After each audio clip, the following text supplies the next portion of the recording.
요한계시록 21장 1절, 2절 보고요. 또 몇 군데 제가 읽겠습니다. 함께 읽읍시다.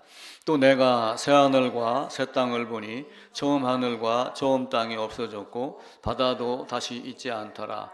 또 내가 보매 거룩한 성 새 예루살렘이 하나님께로부터 내려오니 그 준비한 것이 신부가 남편을 위하여 단장한 것 같더라. 4절에 보면 이제 모든 눈물 닦아주시고 다시는 사망이 없다 얘기하고, 그리고 이제 21절에 보면은 문이 진주 문이면서 22절에는 성전이 없다. 새 예루살렘에 가면은 어린 양이 성전이고 해와 달도 없다, 쓸데없다라고 이야기를 하며 하나님의 영광이 비치고 그 어린 양이 그 등불이 됩니다. 그리고 27절에 보면은 어린 양의 생명책에 기록된 자들만 들어간다. 그리고 이제 생명수, 요한복음 4장에도 이제 생수에 대한 이야기가 나오잖아요. 내가 주는 물은 다시 목마르지 않겠다라고 하는 그 생수가 어린 양의 보좌로부터 나와서 길 가운데로 흐르더라. 강 좌우에 생명나무가 있어 12가지를 맺되 열매를 맺되 달마다 열매를 맺고 다시 저주가 없고 하나님과 그 어린 양의 보좌가 그 가운데 있다라고 하며 이제 5절입니다. 5절만 함께 읽읍시다. 다시 밤이 없겠고 등불과 햇빛이 쓸데없으니 이는 주 하나님이 그들에게 빛이심이라. 그들이 세세토록 왕노릇하리로다. 왕은 아니지만 왕노릇하는 곳. 그래서 이제 그 대왕이 있고 부왕이 있고 이제 이런 개념이잖아요. 첫사람 아담도 따지고 보면은 부왕의 개념으로 대리 통치자로 세운 겁니다. 그런데 이제 아담이 곁길로 이제 빠졌죠. 지난 184번인가 5번부터 설교를 재본을 해갖고 책으로 나눠 드렸습니다. 드린 거는 이제 꼭 한 번씩 더 보시고, 여러분이 한 번을 보고 또 한 번은 누군가에게 한번 이야기를 하고, 그래서 아는 것만큼 말한다라고 하는 것이 있어요. 그래서 내가 말을 하면은 아는 것이다, 또 이렇게 이야기를 합니다. 그래서 책을, 성경을 보지 않고도 요점을 내가 말할 수 있으면 사실은 그것이 내가 아는 거예요. 그러니까 우리는 이렇게 이야기를 하다 보면은 구원, 복음, 제사함 얘기를 하면은 구원파야? 이렇게 묻는 사람도 있지만, 구원을 설명할 수 없고 거듭남과 또 제사함을 설명할 수 없으면 사실은 모르는 거예요. 그러니까 그걸 모르기 때문에 구원을 얘기하면 구원파야? 이렇게 묻는 거거든요. 그래서 이제 그런 오류가 우리 일생에서는 생기지 아니하고, 창세기부터 창조부터 몇 가지 얘기를 드리고 성경을 보는 것 또 여러 가지 얘기를 드리면서 이제 종말 때문에 시작이 있다. 창세기 1장에 창조가 있지만 사실은 창조는 종말을 계획해 놓고 창조를 하셨고 출발한 것이다. 졸업하려고 입학을 하지 입학하고서 졸업할지 안 할지 모르기 때문에 입학하는 사람은 없어요. 물론 학교는 어떤 그 편제가 있기 때문에 성적이 안 되면, 미달되면 졸업을 안 시킵니다. 그러나 각 개개인은 내가 여길 졸업해서 판사도 되고 검사도 되고 의사도 되고 뭘 하겠다라고 하는 목적을 갖고 입학을 하는 거예요. 마찬가지로 종말에 대한 것이 먼저 있고, 그리고 그 종말에 따라서 하나님이 창조를 하고 이렇게 거슬러 올라가기 시작을 합니다. 이거를 우리는 창조부터 새 예루살렘까지 계단식으로 이렇게 자꾸 이제 올라가도록 지금까지 계속 얘기를 드렸잖아요. 그런데 거꾸로 종말을 놔놓고 이래서 만들었구나, 이래서 다윗이 됐구나, 이래서 이렇게 됐구나 라고 거꾸로 한번 생각을 해보시면은 조금 다르게 보일 거예요. 만약에 오늘 내가 여기 앉아 있는데 이런 과정을 거친 인생의 삶이 있어요. 그 삶을 보면은 결국은 이렇게 되려고 그렇게 되었구나가 보여요. 근데 그게 왜 그래 됐는지 몰라. 물론 이렇게 할 수도 있지만 지금 여기서 나를 보면 지나온 과정이 결국은 그게 필연적이었구나, 나는 그 길을 걸어올 수밖에 없는 사람이구나 라고 하는 것이 보여요. 그래서 성경도 어떨 때는 거꾸로 결말을 놓고 시작점부터 보기 시작을 하면 좀 의외로 다른 각도로 보이지 않을까. 그래서 지난주 그지난주 종말이 구원을 앞선다 이렇게 말씀을 드렸어요. 오늘 배포 자료는 재본된 책 마지막에 다 있습니다. 거의 원고하고 순서가 맞으니까 같이 이렇게 보시면서 넘어가면 되겠습니다. 종말이 구원을 앞선다라고 이야기를 많이 드렸어요. 제사함 받은 자만 하나님이 재림하실 때 홀연히 변화하고 썩지 않을 것으로, 다시 죽지 않을 것으로 그리고 우리가 성경에서 읽었듯이 사망이 없는 곳, 눈물이 없는 곳, 고통이 없는 곳으로 갑니다. 그리고 어린 양이 비추고 성전이 없고 하나님이 비추어서 해와 달이 쓸데없고 해와 달이 필요가 없고, 다시 바꿔 얘기하면 해와 달이 존재하지 않는다라고 볼 수도 있어요. 물론 천년왕국의 기간에는 아직도 세상 사람들이 살아 있어요. 언젠가 얼마인지는 모르지만은. 그리고 천년이 끝난 다음에 마귀가 놓여서 각 나라를 조정을 해갖고 전쟁을 일으킨다. 그리고 마지막이 있다. 아마 마지막이 있는 그 이후에는 해와 달도 아마 없지 않을까, 이런 생각이 퍼뜩 들어가게 됩니다. 그래서 우리는 하나님을 찬양하는 자, 종말을 놓고 하나님 찬양하는 자, 하나님이 우리를 왜 지으셨는가, 이런 것들을 선포하는 자. 베드로는 그 이야기를 했어요. 베드로전서 2장 9절에 주님의 아름다운 덕을 선포해야지 된다. 이 선포는 사실은 복음 전도하는 거예요. 그러면서 하나님이 그냥 예수 믿으세요, 이건 선포가 아닙니다. 이건 전도가 아니에요. 그리고 주보 나눠주면서 우리 교회 오세요, 좋은 일 있을 겁니다, 이것도 사실은 전도의 개념에 들어가지만 전도는 아니에요.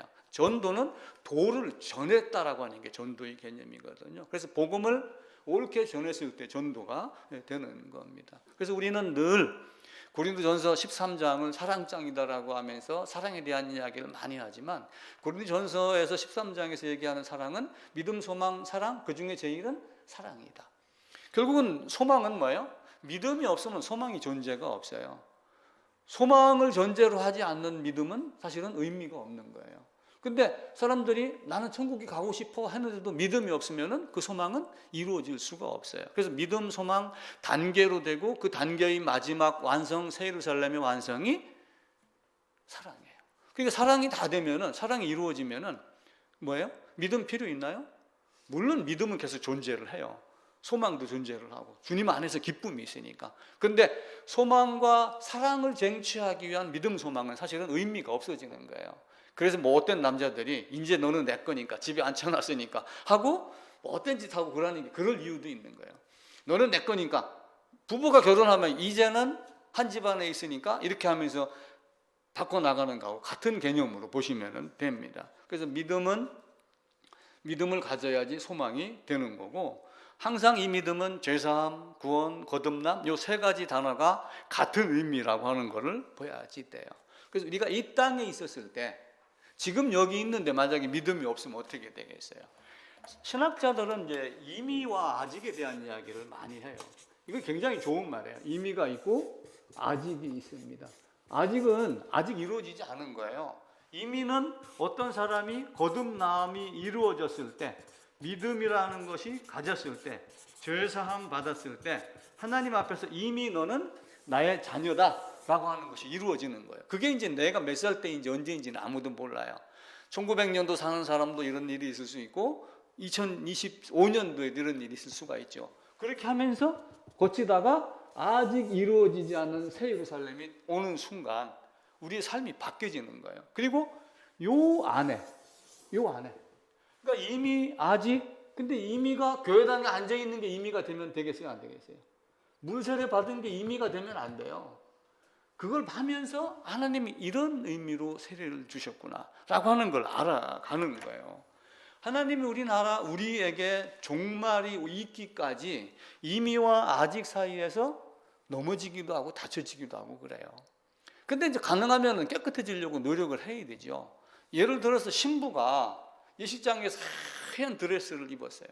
깨끗하고 순수하고 순결한 그 상태로 남편을 만나는 거고 하는 건데, 가다가 누가 옆에 지나가다가 커피를 마시다가 팍 쏟았다고 한번 해보세요. 앞에 그것도 여기 이쯤에서 앞부분에. 그럼 어떻게 하겠어요? 얼른 갈아입겠죠. 우리의 삶도 마찬가지예요. 성화의 과정 중에 넘어지지 않는 사람은 없지만, 넘어져도 그의 피로 계속 구하고 씻고 해서 아름다움을 유지를 해라 라고 하는 것이 하나님이 우리에게 준 의미가 되는 겁니다. 그래서 목적 따른 새 예루살렘에 가기 위한 그 모습이며, 요 중간에도 이때부터 이때까지 또 아직에 이루어지지 않는 어떤 사람도 모든 사람이 하나님이 모든 사람에게 끝나는 순간까지 하나님이 복음이 이루어지다 하라라고 이야기를 하고 계세요. 에덴에서도 하나님과 함께 했습니다. 대리 통치자로 주셨잖아요. 그런데 아담은 어떻게 했어요? 스스로 범죄해서 하나님에게서 멀어졌어요. 그럼 이제 우리의 할 일은 뭐예요? 근데 이제 묘합니다. 제가 예정을 두 가지 측면으로 보자고 그랬잖아요. 내가 가진 인간의 측면으로 보고 하나님의 측면으로 보는 거예요. 그럼 하나님의 측면으로 보면은 어떤 사람을 창세전에 예수 안에서 예정했으면 새 예루살렘에 들어갈 자는 이미 어떤 사람인가 사실은 하나님이 편에서 보면 정해져 있는 거예요. 근데 우리는 모르잖아요.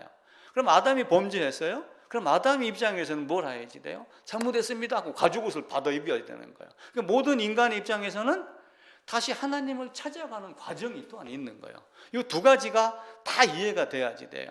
한편으로는 하나님이 다 해놓으셨다라고 하는 것이 되지만 한편으로 나는 그 예정의 의미를 모르니까 저 사람이 예정이 돼 있는지 안 돼 있는지 길에 다니다가 저 친구에게 전도했으면 좋겠어 라고 하는 거는 내 욕망인 거예요.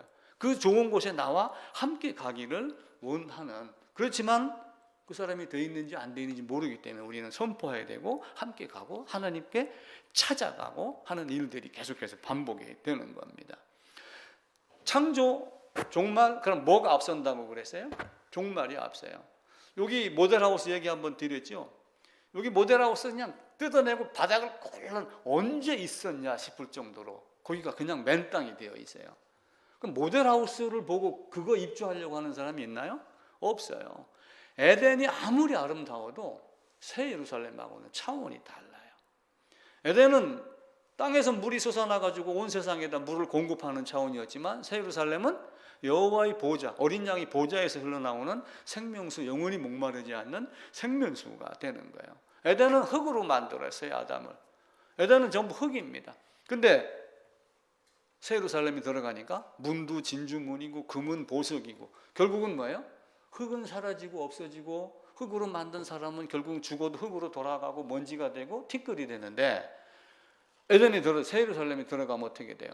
금과 은 보석으로 되어 있다는 것은 영원히 변하지 아니하고 썩지 아니하고 영원토록 우리 주님과 함께한다라고 하는 여러 가지 의미가 있을 겁니다. 그래서 처음을 바라보며 그리고 처음에 머무르지 말고 새 예루살렘을 바라보는 삶이 되어야지 됩니다. 그래서 마지막 예루살렘이 없다면 창세기 1장에 나오는 2장에 나오는 3장에 나오는 에덴은 없어요. 그러니까 마지막 아담, 둘째 아담으로 예수님이 오시려고 누구를 만드는 거예요? 저 사람 에덴을 만드는 거예요. 아담을 만드는 거예요.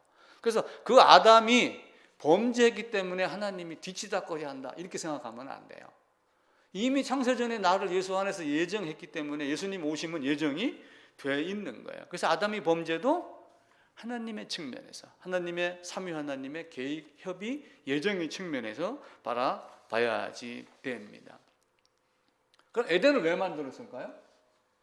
왜 집을 져요? 왜 열심히 돈을 벌어가지고 집을 삽니까? 왜 열심히 해서 집을 구하고 예식을 하면은 새 집 장만한다 이렇게 이야기하잖아요. 누군가가 들어갈 곳이 있기 때문에 그래요. 그래서 아담을 제일 늦게 만들었어요. 에덴을 만든 이유는 아담을 두려고 만드는 거예요. 좀 어불성설이다, 엉터리 같은 얘기 하지 마라 라고 하지만 에덴을 만들려고 지구를 만드는 거예요. 그리고 이 온 우주 만물에 지구를 놓으려고 우주 만물을 만드는 거다. 세상의 중심은 어디예요? 예루살렘이에요. 그 예루살렘을 만들려고 지구를 만들고 하나님이 우리에게 이와 같이 너희는 나를 떠나서는 살 수 없는 존재다라고 하는 거예요. 그래서 항상 예수 안이라고 하는 것을 철저하게 생각을 하셔야 돼요. 홍해를 건너서 출애굽을 합니다. 이렇게 여기 이제 홍해를 건너서 출애굽하기 전에 여기다 뭘 먼저 했어요? 첫 번째, 집에 이렇게 있으면은 문설주 임방에다 뭘 발랐어요? 피를 발랐어요. 그러니까 피를 바르기 전에 뭘 한 거예요?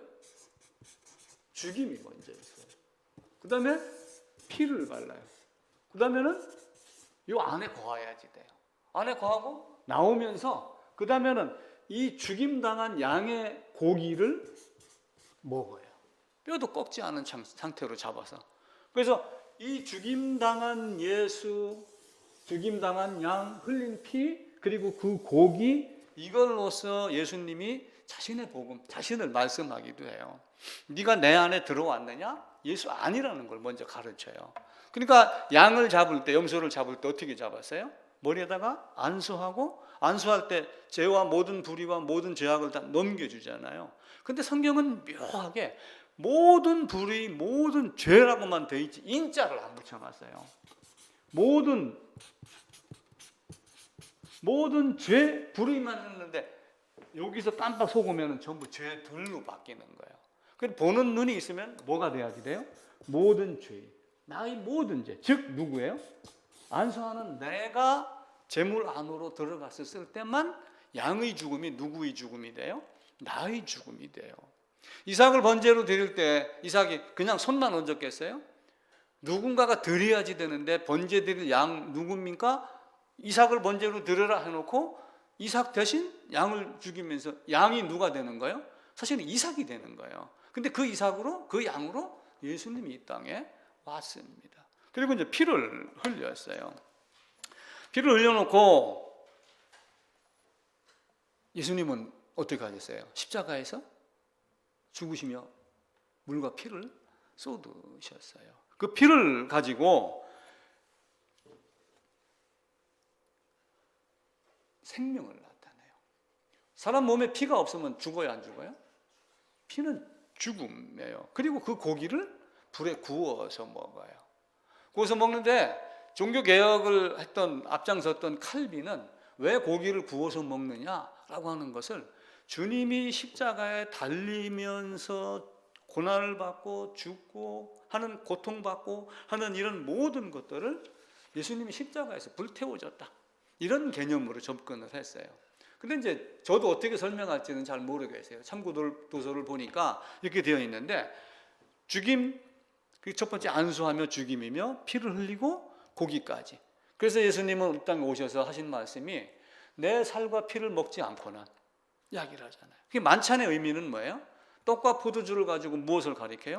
내 살과 피를, 나의 살과 피를 먹고 마신다라고 하니까 사람들은 이 말이 어렵도다 하고 떠나고 남은 사람만 있는 거예요. 근데 살과 피를 어떻게 먹어요? 믿음으로 먹는 거예요. 안수하며 재물 안으로 들어가는 것. 요것 한 가지로 알면 그래서 내가 먹는구나. 자, 이게 빵이라고 생각해. 연필 같은 생긴 빵이에요. 이게 내 안으로 들어가면 내가 먹어야지 돼요. 먹어서 살과 피가 됐을 때 나와 하나가 되는 거예요.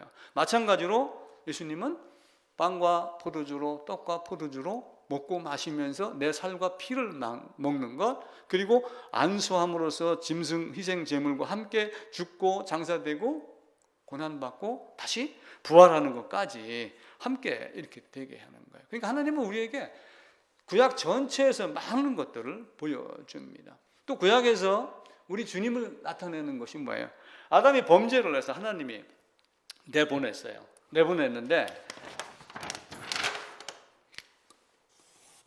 에덴에서 하나님이 계십니다. 그런데 아담이 밖으로 쫓겨났어요. 근데 여기다가 뭘 해요? 화염검을 가지고 지키고 있어요. 그럼 아담이 나 다시 한번 하나님 앞에 가야 돼 한다고 해서 갈 수 있어요, 없어요? 못 가요.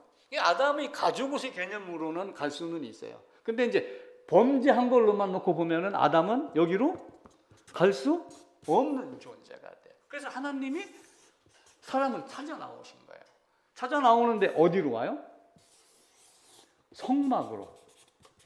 성막 안에 지성소, 속죄소, 내가 너와 만날 것.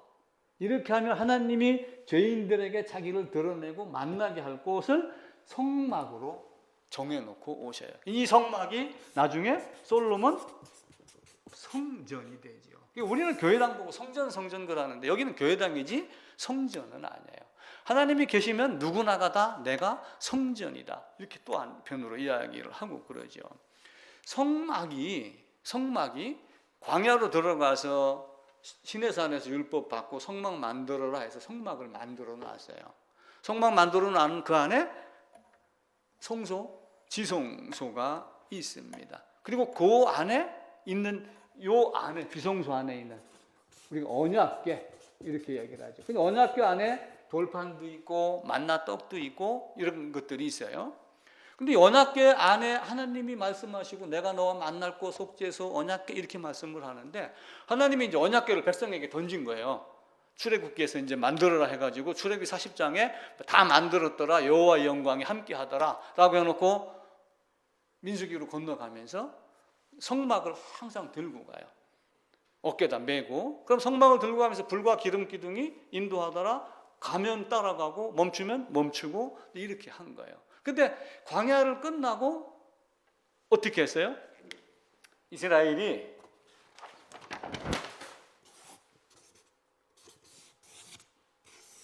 이렇게 해서 여호수아가 가나안 땅으로 들어가요. 여기까지는 이제 광야 생활을 한 거예요. 광야 생활 약 38년 정도가 되죠. 여기서 시내산에서 이제 율법 받는 거 요거 한 1.5년, 2년을 제하면은 여기 한 38년 정도가 돼요. 그러면 끝나고 나서 이렇게 가가지고 이제 지파를 이렇게 나누었어요. 12지파로 땅을 분배를 했습니다. 분배를 했는데 창세기 보면은 마지막에 등장하는 사람이 누구냐면 요셉이에요. 그죠? 야, 그러면 요셉 지파로 하나님이 오시는 거야? 이렇게 생각이 들 정도로 요셉을, 물론 요셉이 애굽으로 끌려가고 이스라엘 백성을 받아들여서 60만 대구 될 때 밑받침하는 것 따지면은 또 한편으로 예수 그리스도의 모형은 맞아요. 근데 창세기에서는 요셉 대신 에브라임과 므낫세가 장자예요. 그리고 에브라임이 차자인데 둘째인데 축복을 할 때는 이렇게 가지고 에브라임을 장자로 만들었는데 이스라엘이 나중에 나라가 쪼개지면서 여기서 왕이 된 친구가 에브라임 지파예요. 에브라임 지파. 여기서 왕이 된 르호보암은 솔로몬의 아들 유다 지파고 여기서는 요셉의 아들 에브라임 지파가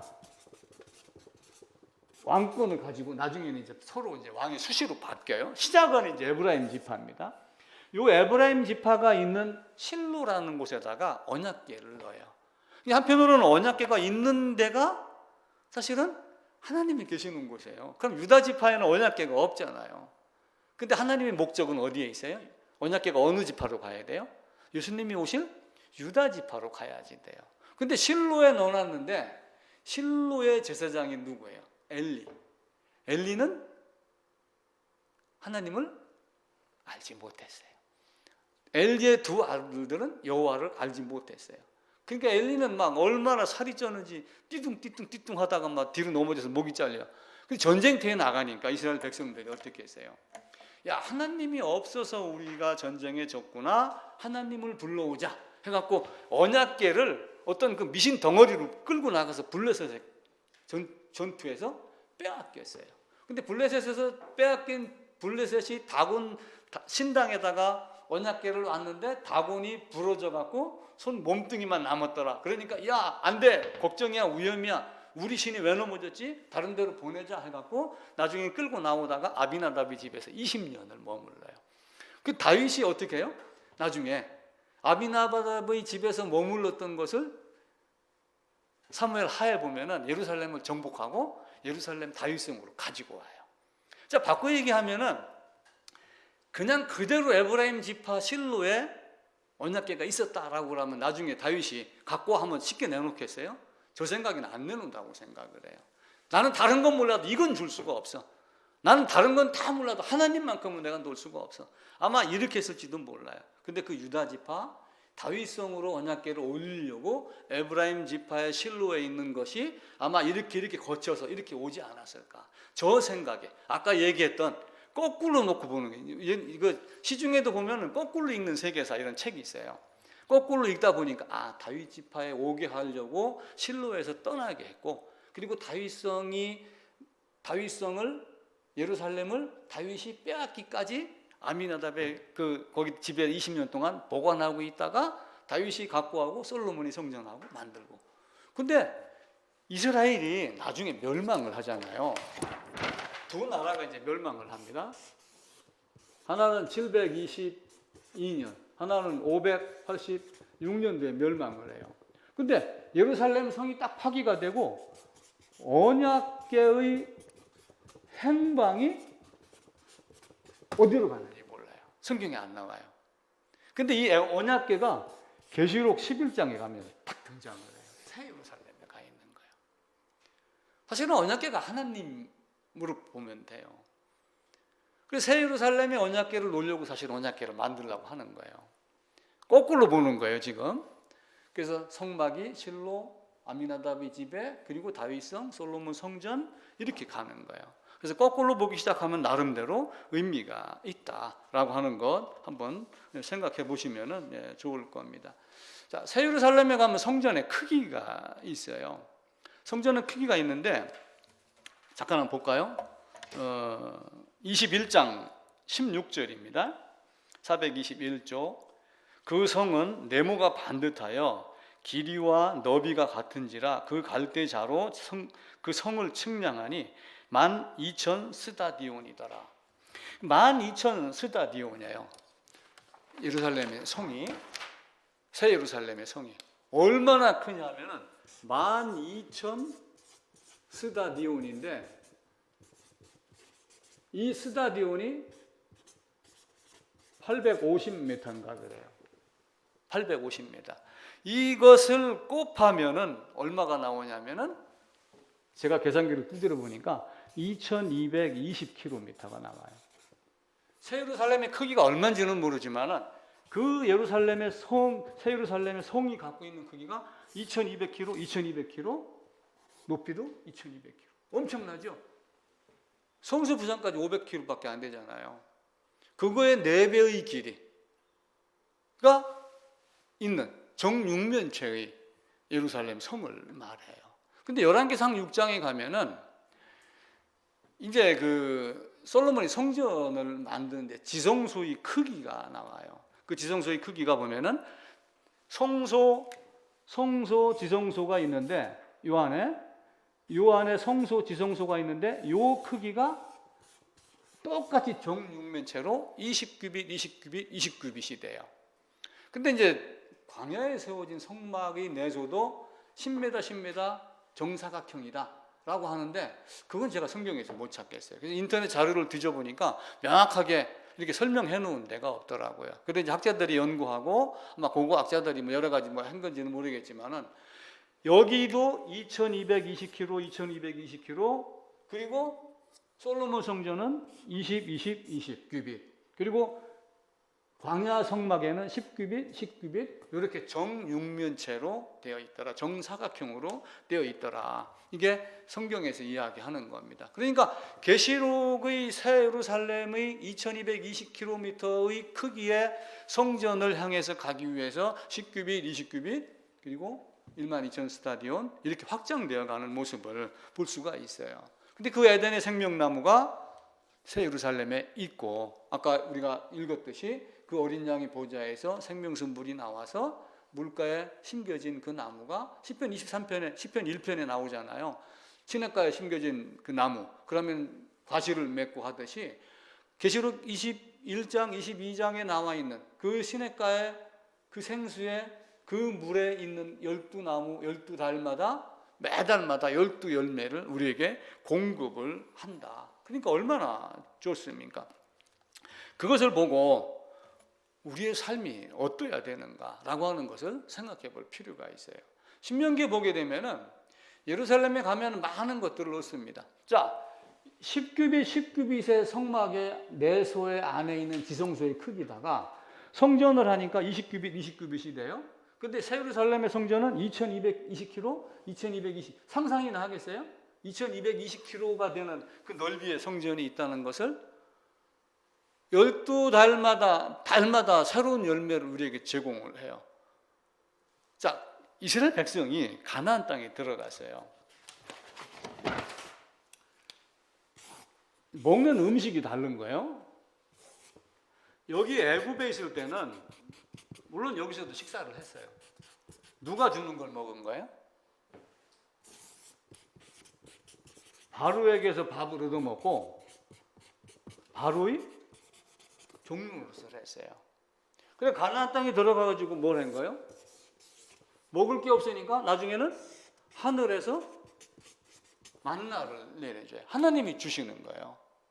그러면서 나중에 하나님이 모세를 통해서 이야기를 해요. 너희가 들어갈 가나안 땅에는 너희가 심지 아니한 것, 너희가 뿌리지 아니한 것, 너희가 짓지 아니한 성읍, 이거를 줄 것이다. 라고 하면 새 예루살렘을 예표를 해요. 새 예루살렘의 그 수많은 열매나 이런 것들이 금은 보석이 내가 만드는 건가요? 내가 만드는 거 아니에요. 아무것도 없어요. 새 예루살렘에 가면은 그런 것들이 있다. 신명기 잠깐만요. 제가 한번 찾아보고 신명기 6장입니다. 271쪽 한번 보겠습니다. 신명기 6장은 이제 유명하죠. 쇠마라고 그래서 이스라엘아 들으라 이렇게 하며 여러 가지 이야기를 합니다. 10절부터 한번 같이 10절 11절 읽읍시다. 내 하나님 여호와께서 내 조상 아브라함과 이삭과 야곱을 향하여 내게 주리라 맹세하신 땅으로 너를 들어가게 하시고 내가 건축하지 아니한 크고 아름다운 성을 얻게 하시며 내가 채우지 아니한 아름다운 물건이 가득한 집을 얻게 하시며 내가 파지 아니한 우물을 차지하게 하시며 내가 심지 아니한 포도원과 감람나무를 차지하게 하사 네게 배불리 먹게 하실 때 가나안 땅에 들어가서는 내가 한 게 하나도 없는 거예요. 하나님이 나중에 새 예루살렘에서 주는 영광은 내가 이 땅에서 뭘 많이 했고 안 했고 그런 개념이 아니에요. 야, 하나님 나라에서 상급 받으려니까 여기서 뭐 열심히 해라, 뭐 해라 이런 개념도 사실은 없어요.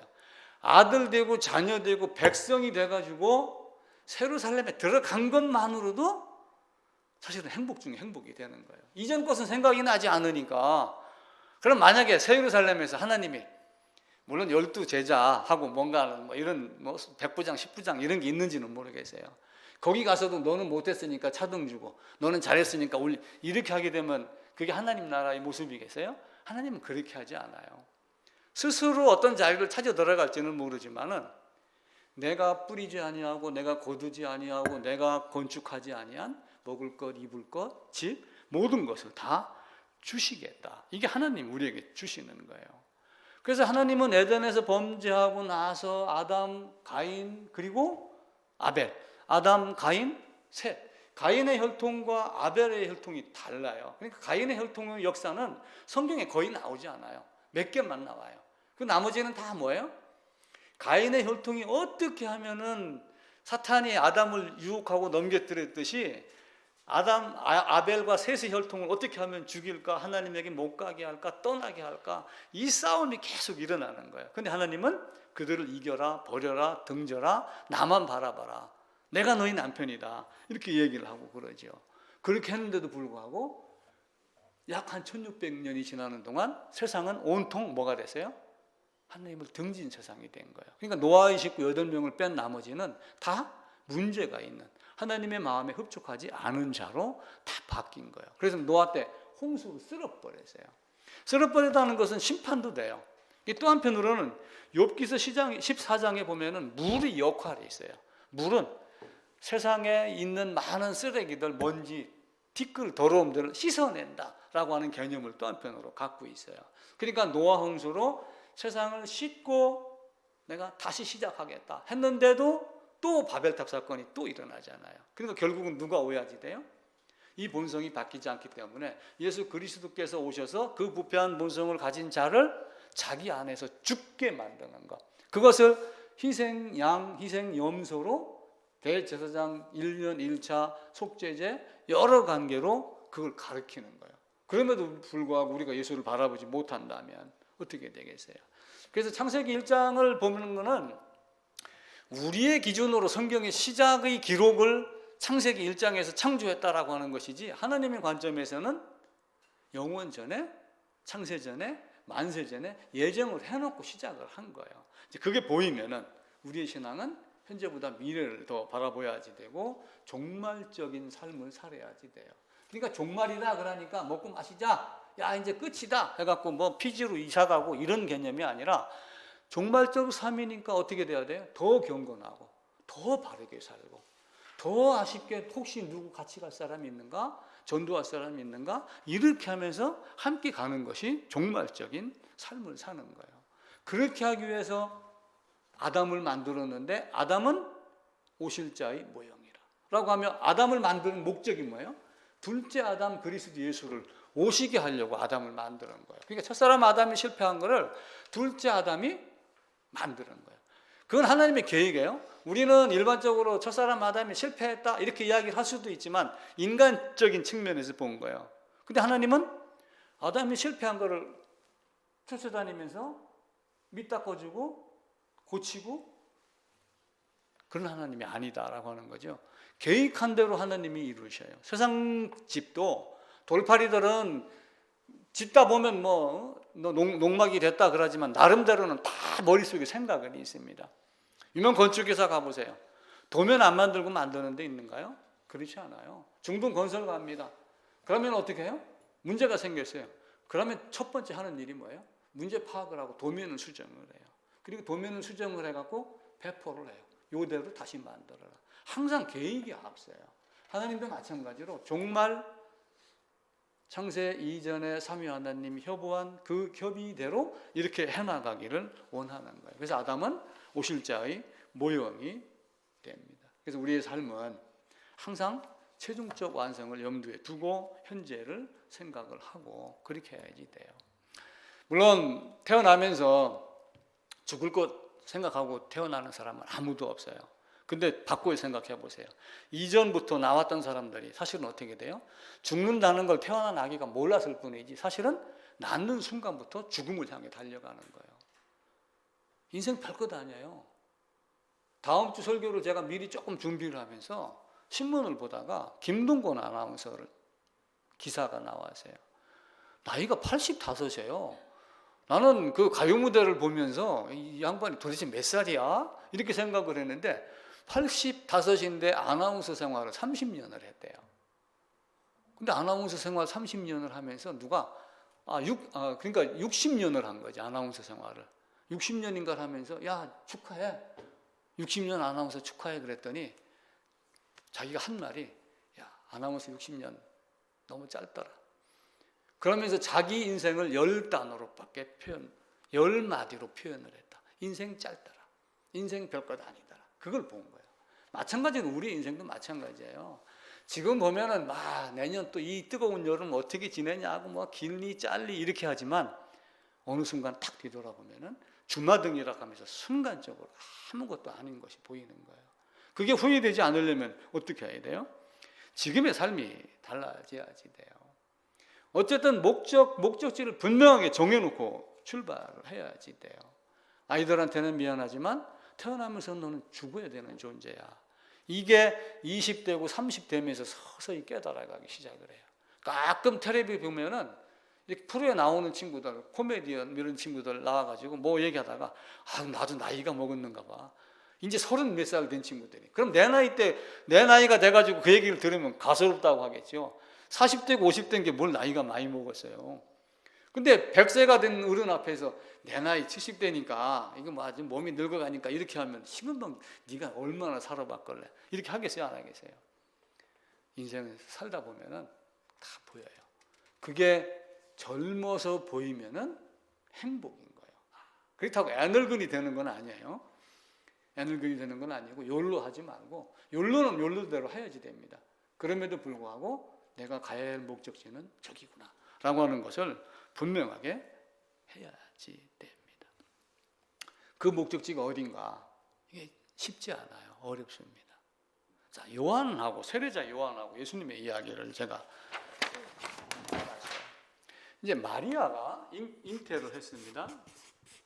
내가 어찌 성령 잉태합니까? 주저주저 하니까 네 친족 엘리사벳도 벌써 6개월 됐다 이렇게 이야기를 하잖아요. 그리고 이제 잉태를 합니다. 주여 주님 뜻대로 되세요 하고 잉태를 딱 하고 누구를 쫓아가요? 엘리사벳에게 쫓아가는 거예요. 6개월 먼저 된 거예요. 이제 이 엘리사벳 약간 이제 배가 나온 상태예요. 요 안에 누가 있어요? 세례자 요한이 있는 거예요. 마리아 안에는 아직은 표가 안 나지만 마리아가 쫓아가가지고 문 안을 가니까 요 요한이 기뻐 날뛰었더라 이렇게 성경은 기록을 해요. 그러면 요 요한은 바꿔 얘기하면 잉태된 예수를 아는 거예요. 커서 엘리사벳이 얘기했잖아. 네가 내 주를 잉태를 했어? 그러면 성령 잉태를 알아요. 그러면 크면서 엘리사벳이 자기 자식에게 얘기를 안 했겠어요? 이런저런 이야기를 했죠. 그러면 나이 차이는 몇 개월 나는 거예요?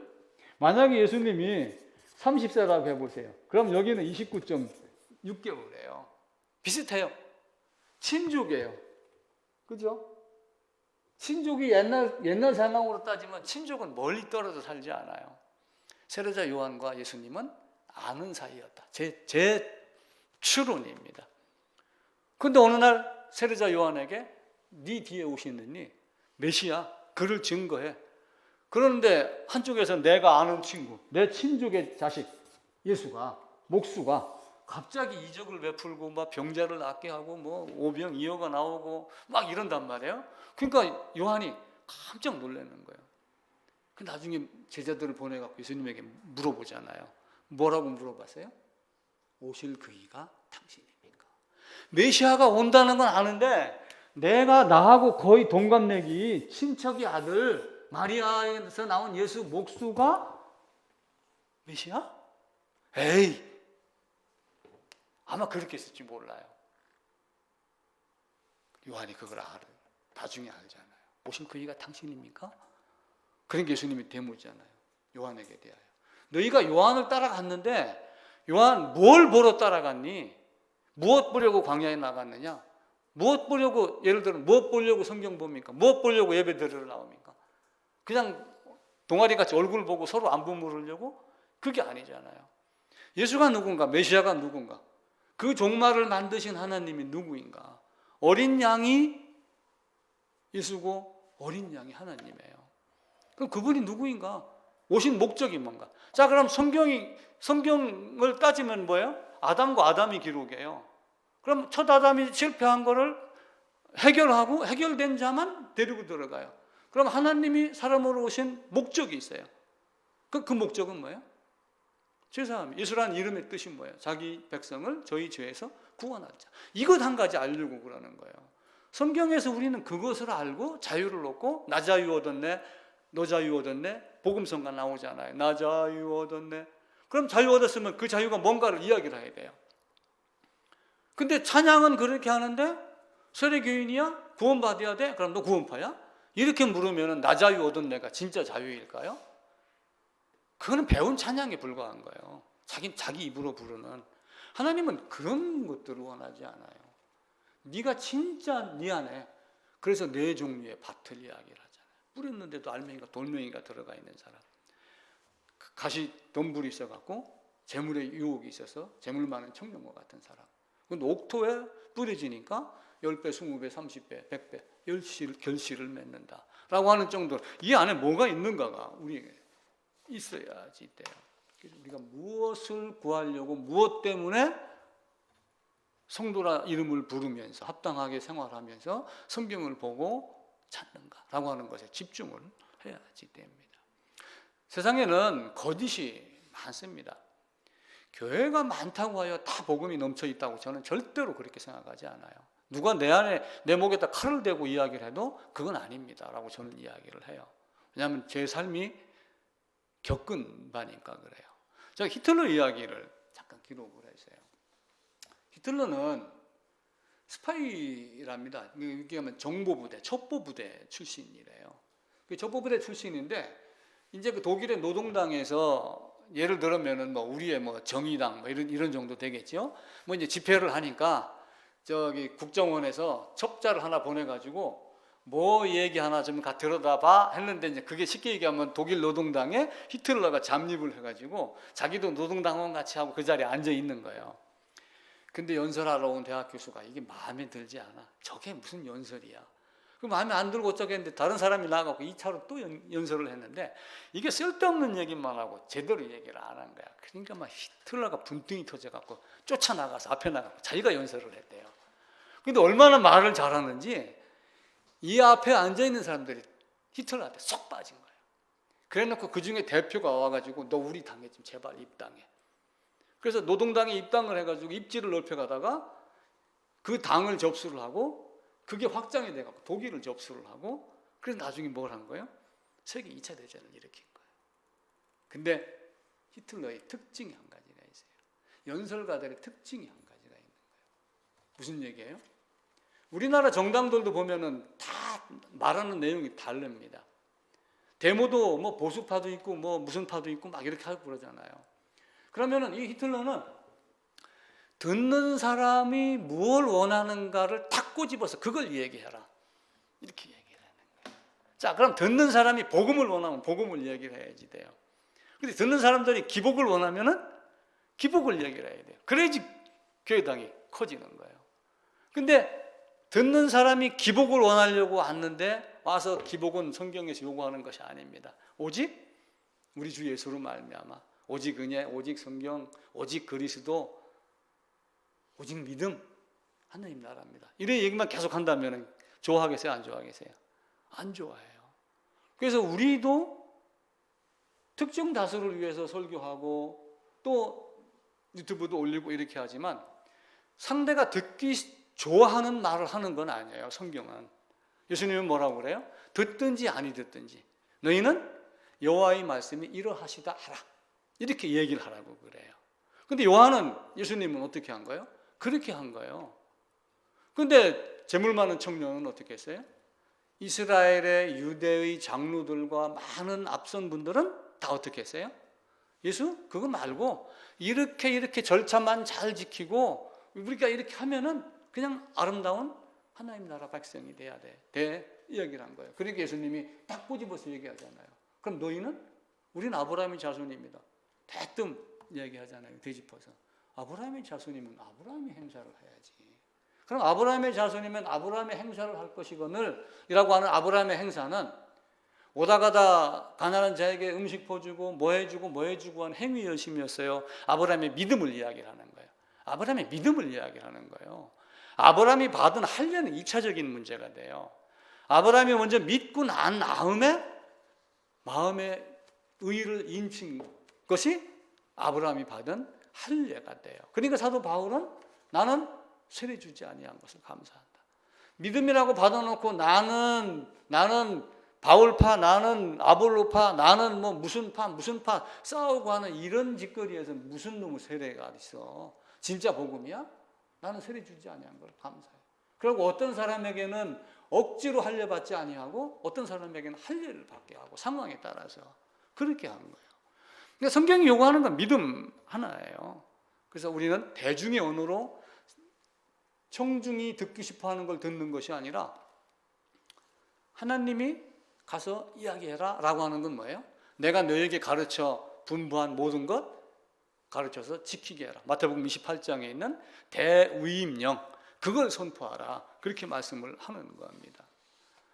그래서 배워서 남줘야지 돼요. 지난주에도 이제 이야기를 하고 원고에는 적어놨는데 제가 말씀을 못 드려서요.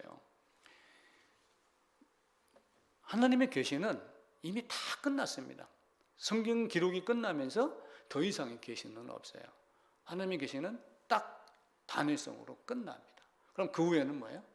이 말씀을 보고 우리가 하나님이 무엇을 우리에게 주려고 하시는가 라고 하는 것을 알고 가야지 돼요. 복음이 그러면서 아담이 가죽옷 입고 그리고 또 이삭이 번제로 드려지고 노아 홍수로 살아나고 이렇게 하는 이 많은 과정을 거치면서 점진적으로 점점 더 확장하면 점점 더 선명하게 예수 그리스도를 가르치고 있는 거예요. 그럼 그 가르치는 걸 배워서 뭘 하라는 거예요? 옛날 사람들은 이놈아 좀 정신 좀 차려. 배워서 남 주냐? 너 잘 먹고 잘 살라고 공부하는 거지? 이렇게 하려고 배워서 남 주냐? 이렇게 얘기를 했지만 우리는 배워서 남 줘야지 돼요. 배우면 뭐 해야 돼요?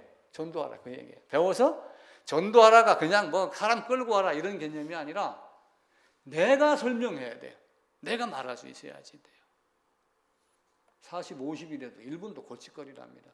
50이 돼도 직장을 안 잡고 캥거루족, 1분도 그렇게 많대요. 우리나라도 일 안 하고 먹고 노는, 구직 안 하는 친구가 50만 명이래요. 오히려 60세 이상의 구직률이 늘어나고 젊은이들은 완전 논대요. 안타까운 현실이 일어나요. 그러니까 우리는 어떻게 해야 돼요? 말씀을 알았으면 그거 가지고 선포를 해야지 됩니다. 그래서 오늘 제본한 자료도 뭐 오타도 많습니다. 틀린 것도 있고 그런 거 저한테 나중에 이야기를 좀 해주세요. 다시 수정할 수 있으면 하게. 그래서 이제 그걸 가지고 성경 찾아보시고 우리 설교 중에 다 못 찾아보는 게 많이 있잖아요. 기록된 성경 찾아가면서 성경에도 뭐 밑줄도 꺼놓으시고 그 책에도 메모를 하시고 이렇게 해서 깨달아지는 대로 복음 전도하는 꼭 여러분 되시기를 부탁을 드리겠습니다. 짐승도 두 가지가 있어요. 레위기 11장이니까 레위기 11장을 사람들 머리 좋아요. 레위기 11장에 음식에 대한 이야기가 나와요. 11장, 젓가락 한자, 젓가락 2개 이렇게 보는 거예요. 그래서 어떤 사람은 레위기 11장을 젓가락장 이렇게 표현을 해요. 이걸 젓가락으로 본 거예요. 여기 보면은 먹어야 될 음식, 먹지 말아야 될 음식에 대한 이야기가 나와요. 짐승이 이렇게 있어요. 다리가 있고 이렇게 있으면 여기에 굽이 있는데 소는 어떻게 돼 있어요? 이렇게 돼 있어요. 돼지도 이렇게 되어 있어요. 근데 돼지는 요거 돼지예요. 요거는 소입니다. 굽이 갈라지지 않은 것은 부정한 거니까 먹지 마라. 그럼 돼지도 먹여야 되나요? 왜 유대인들은 돼지를 싫어해요? 구정물에 다시 들어가서 그것도 있어요. 근데 먹고 나서 책임질은 돼지는 책임질을 안 해요. 돼지는. 소는 책임질을 해요. 그래서 굽도 갈라지고 책임질도 하는 짐승이 정한 짐승이니까 그건 먹고, 돼지는, 낙타는 먹지 마라. 토끼는 먹지 마라. 그거 지키는 거예요.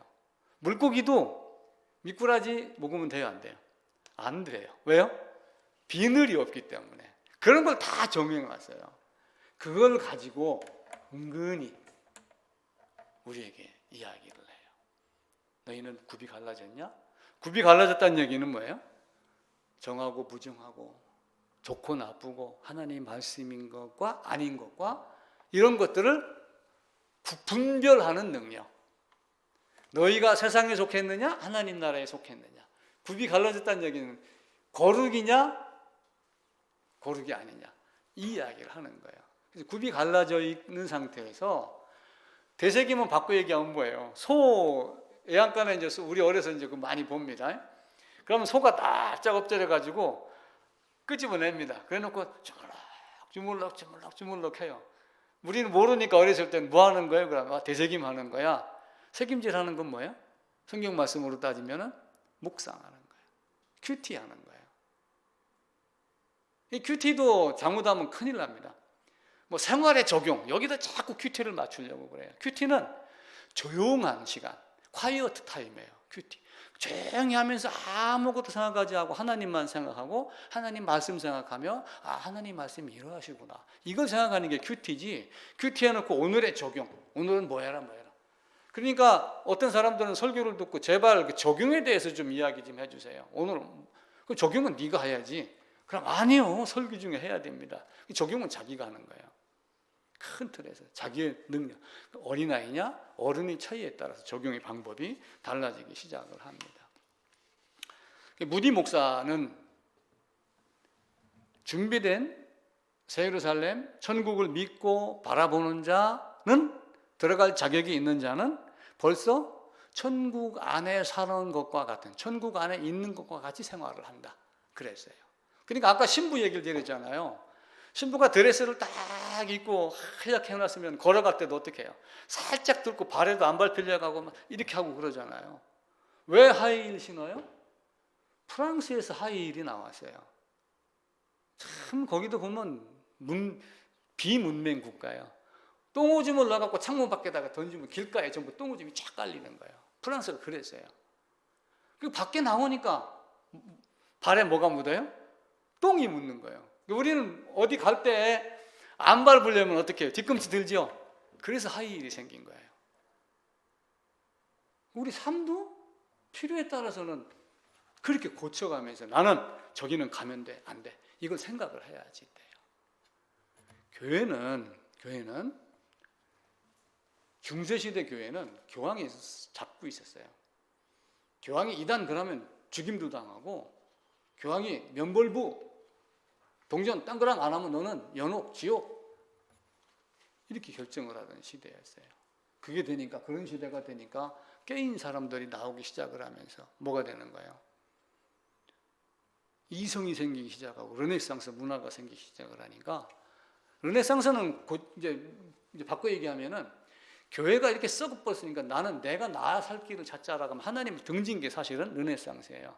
그런데 이제 그렇게 하면서 그 안에 어떤 사람들은 그래도 내가 나를 보니 나는 죄인이고 죽을 수밖에 없는 존재구나 해서 성경을 더 바라보는 사람이 있죠. 그렇게 해가지고 그들이 떠나서 종교개혁이 일어나기 시작을 한 거예요. 종교개혁이 일어나서 지금까지 왔어요. 성경이 독일의 인쇄 기술로 인해서 중국도 인쇄 기술이 있었고 우리나라도 있었지만 우리나라가 중국 독일보다 빨랐다 안 빨랐다 이런 역사 기록은 있지만 독일의 역사로 말미암아 루터가 자기네 나라 말로 라틴어로 된 성경을 일반 평민들이 봤어요, 못 봤어요? 못 봤어요. 성경 해석 이거는 교황 신부만 하는 거야. 성경이 알고 싶어도 볼 성경이 없어요. 성경이 알고 싶어도 네가 네 맘대로 해석하면 안 돼. 신부 찾아가야지 돼요. 지금도 마찬가지예요. 목사 시작하는 사람이 있어요. 어찌 보면 당연히 그럴 수도 있어요. 근데 중요한 건 뭐예요? 내가 성경 보는 능력이 있어야지 돼요. 하나님은 1대 N이에요. 1대 N. 나도 1대 N 중에 N에 속한 사람이에요. 근데 옆에 있는 분에게 내가 본 하나님은 이렇습니다. 성경은 이 이야기를 합니다. 그 플라톤의 얘기를 드리죠. 동굴 안에 갇힌 사람. 동굴 밖을 나갔다 와보니까 여기는 아니었습니다를 이야기를 하는 게 저희 목회의 목사였지 다른 개념이 아니란 말이에요. 우리 삶이 바뀌어야지 돼요. 성경은 베스트셀러예요. 베스트셀러뿐만이 아니라 스테디셀러라고 그래요. 꾸준히 팔렸다. 최고로 많이 팔린 책이 성경이에요. 그러면은 전 세계 70억 인구 중에 69억이 나중에 우리 주님 재림할 때 공중으로 끌어올림 당할까요?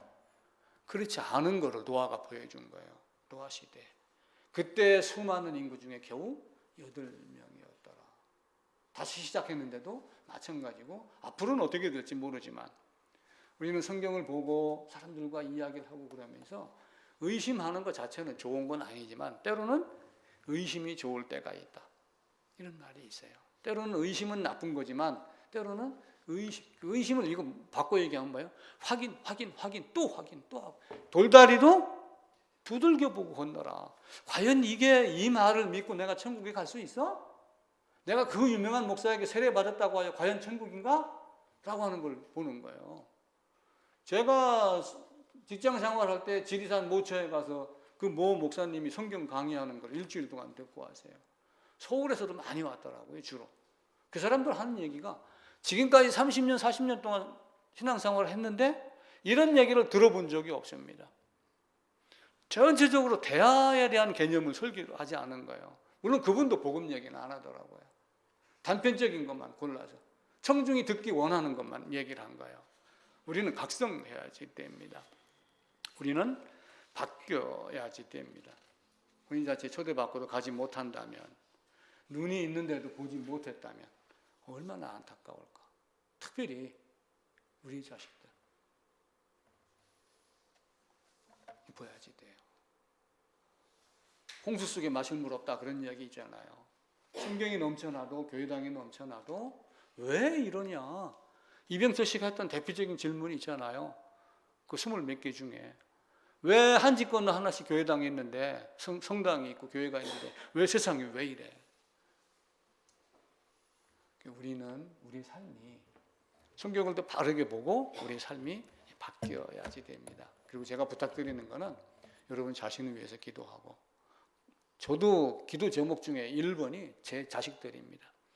2번, 3번 여러분들이고 나의 건강이고 또 목회하면서 목회 이후에 은퇴 이후에 뭘 할까 이런 생각을 갖고 있지만 여러분 자신과 여러분 자녀들을 위해서 정말 기도하는 그런 모습, 그리고 그 자식들이 듣고 싶어하는 게 복음 이야기가 되도록 늘 옆구리 찔러주고, 그리고 먼저 모범 보이고, 우리 예수님이 앞서서 예루살렘으로 가셨듯이 우리의 삶도 그렇게 꾸준히 하면은 우리 아버지가 뭐가 이끌려 저렇게 하실까? 아마 이렇게 생각을 할 수도 있겠죠. 우리 자식들도 우리 아버지가 뭐 때문에 포스쿨을 그만두고 목회를 하더만 저렇게 세상 보기에 쫄딱 망한 것 같이 저렇게 목회를 하고 있지? 우리 아버지 근무했던 포스코 인재개발원 가보니까 되게 좋던데 선생님, 교수님 소리 듣고 숲속의 건물에서 그냥 강의 몇 번 하고 대접받고 이러던데 왜 그랬지? 지금 우리 자식들에게 그걸 깨닫기를 기도하는 게 제 목적이에요. 또 하나의 목적. 여러분 자녀들도 여러분도 꼭 새 예루살렘에서 예수 안에서 만나기를 기도를